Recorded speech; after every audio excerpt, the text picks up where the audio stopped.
আমি কিন্তু এখনো জলসা শুরু করি নাই। করেছি না?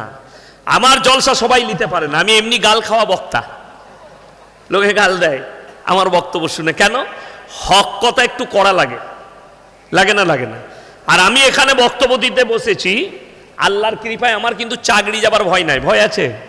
আমি কারুর মসজিদের ইমাম লয়, আমি হচ্ছে আমার আব্বার মাদ্রাসার শিক্ষক। আমার আব্বা যদি মনে করে আর আমার মাদ্রাসার কমিটি যদি মনে করে ইয়াসিনকে বার করতে পারে, কিন্তু আল্লাহর কসম করে বলছি আমি সব সময় থাকি, বলি, নিয়ত আছে, রুজির মালিক আল্লাহ, কোন মাদ্রাসার সেক্রেটারি লয়, মসজিদের মতওয়াল্লি লয়।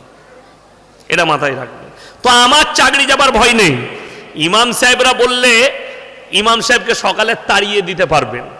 আমাকে যদি এখন মাদ্রাসা কমিটি বলে হুজুর এত কড়া বক্তব্য দিবেন না, তো তু তো জলসা বুঝালে আমার গাড়ি রেডি আছে, পয়সা ফেকো তামাশা দেখো। আমি আবার যেখানে আসবো এই কথাই বলবো, তোমার কোথায় ঘা হবে সেইখানে মহলম তুমি লাগাবে। কথাটা বুঝতে পারেননি? আমি ঘা করে দিয়ে যাবো, সকালবেলায় মহলমগুলো লাগিয়ে দিবে। ঘা মানে কি? তুমি যে পাপে লিপ্ত আছো ওইগুলো আমি প্রকাশ করে দিয়ে যাব, আপনি ওই জায়গা থেকে বাঁচবেন। আপনার জন্য শুনেলেন, আল্লাহর কসম খেয়ে বলছি, পৃথিবীতে যতগুলো রাস্তা আছে সব কিন্তু টেরা, ঠিক কিনা?